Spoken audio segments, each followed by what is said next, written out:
السلام علیکم. تاسو ګورئ د پی ټی وی پښتو خبرونه. حوزه مالیاس کاکړ. د کوچنیانو د مشقت په ضد د نړیوالې ورځې پر مهال صدر آصف علي زرداري په خپل پیغام کې ویلي دي چې تعلیم او زده کړې ورکول د ریاست ذمہداري وي. په کوچنیانو مزدوري کول د کوچنیانو د تعلیم، روغتیا او ښه سباوون په مخ کې د اندېښنې وړ خبره ده. حکومت له کوچنیانو څخه د مشقت اخیستلو د مخنیوي او ساتنې لپاره په زړه پورې ګامونه اخلي. میندې او پلرونو، استادان او د ټولنې ټول خلک دي د له مشقت څخه د کوچنیانو په ژغورلو او هغوی ته د تعلیم په لړ کې خپل کردار ادا کړي. د راروان مالی کال وفاقي بجټ به نن په قومي اسمبلۍ کې وړاندې کړل سي. د خزانې وزیر محمد اورنګزیب بجټ وینا به نن ماسپښین پر 3 بجې پر پاکستان ټلویزیون باندې سم د لاسه خپرېږي. د بجټ تر غونډه مخکې د وزیر اعظم محمد شهباز شریف په مشرۍ کې به د کابینې په غونډه کې د بجټ وړاندیزونه حتمی منظوري ورکول سي. په قومي اسمبلۍ کې د حزب اختلاف مشر پر وفاقي بجټ باندې د بحث پیل کوي او په هیوان کې به پر بجټ باندې د بحث کولو لپاره د ټولو پارلماني ډلو ونومول سوو غړو ته د خپلو وړاندیزونو لپاره وخت ورکول سي. د بلوچستان وزیر اعلی میر سرفراز بګټي د چایلډ لیبر ډے پر مهال په خپل پیغام کې ویلي دي چې حکومت و کوچنیانو ته د ساتنې او چایلډ لیبر د ختمولو په لړ کې پخه اراده لري. هغه وویل چې د کوچنیانو مزدوري د هغوی سباوون او تعلیم اغیزمن کوي او هر کوچني ته د تعلیم لارې پرانستل د ریاست ذمہداري ده. وزیر اعلی له میندو، پلرونو او ټولنې څخه غوښتنه کړې چې هغوی د کوچنیان د زده کړو خواته وپاموي. د بلوچستان گورنر جعفر خان مندوخیل د صوباحي وزیرانو میر سلیم کوسه، برکت رند، محمد خان لیډي او میر عاصم کوردګیلو سره په ګډه په کوټه کې د هران د کلتور سنټر دوره وکړه.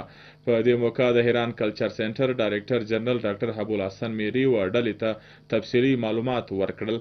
د ادارې په سرګرمیانو او پاک ایران ثقافتي تړون باندې رڼا واچول سوه. ډاکټر حبو الحسن میری وویل چې پاکستان همیش د سختري په ساحت کې د ایران لپاره مثبت کردار ادا کړی دی او په اوسنی سیمه هیڅ چاپیریال کې د پاکستان وحاسو ته په ایران کې د قدر په سترګه کتل کیږي. ګورنر وویل چې د دواړو ورونو هیوادونو ترمنځ د ورورګلوي او مذهبي اړیکې دي. پر دې مهال د یو بل د خوښي پر چارو په ځانګړې توګه په تجارت او موکو ته د نوري پراختیا ورکولو په اړه خبرې وسوې. د بلوچستان گورنر جعفر خان مندوخیل د صوباحي وزیرانو میر سلیم کوسه، برکت رند، محمد خان لیډي، میر عاصم کوردګیلو او ډایرکټر هرانی کلچر سنټر ډاکټر ابو الحسن میری سره په ملګري په هران کلچر سنټر کوټه کې د بلوچستان هومن پرومو ټیلنټ تر انتظام لاندې د ختران بلوچستان لیډي ډاکټر زیوارد لاندې انعامونه وویشل. پر دا مهال په وینا کې هغوی وویل چې د صوباحي وزیرانو په ملتیا د ختران بلوچستان میرمنو، ډاکټرانو او صلاح او عزت زیاتولو لپاره یو ځای سوي. ګورنر وویل چې د بلوچستان میرمنې په اهلیت کې د چارو ورسته نه دي. د ضروري دی چې د دوی در مخ د برابري موقع او اسانتیاوې ورکول سي. موږ دوی پیښورانه خدمتونه ستایو.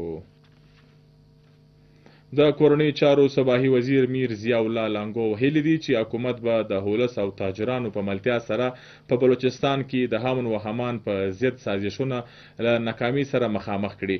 په حیوان صنعت او تجارت کوټه کې و بلوچستان بزنس الاینس او اکشن کمیټې ته په خپل وینا کې هغه وویل چې دشمنان غواړي چې په صوبه کې و امن او کاروباري چارو ته تاوان ورسوي.